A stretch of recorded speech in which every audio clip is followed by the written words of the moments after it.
Sir নিয়ে যা হইচই আরম্ভ হয়েছে, পাবলিক না বিগড়ে যায়। পাবলিক তো দিশেহারা।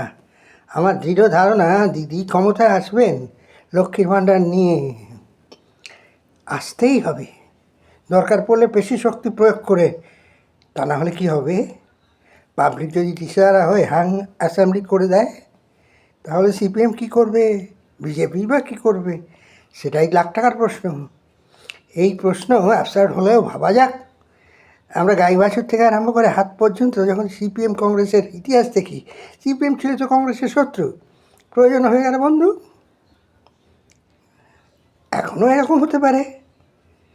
বিজেপিকে ঠেকাতে তখন সিপিএম তৃণমূলকে সমর্থন করবে। রাজনীতিতে সবই হয়ে থাকে।